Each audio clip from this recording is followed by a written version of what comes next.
Hi there. Let's go through a quick walkthrough on exporting inventory reports in Jamf Pro. I want to export a list of all the computers in my organization with their asset tags and what versions of macOS they're currently on. After logging into Jamf Pro, click Computers, then click New to create a new advanced search. Select Save this search so we can use this later if we'd like, then give it a name. I'm calling mine macOS Asset Report. On the Criteria tab, I'm choosing to not select any criteria, so this search will find every enrolled computer. On the Display tab under Computer, select Asset Tag.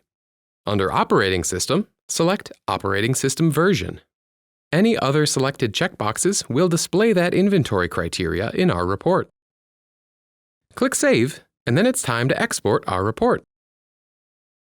On the Reports tab under File Format, choose Comma-Separated Values, or CSV. Leave Inventory Item set to Computers, then click Download Report. Once the inventory report finishes downloading, open it up. This report can now be shared with others in your organization who might not have access to Jamf Pro, or used as a basis for data visualization. Thanks for watching.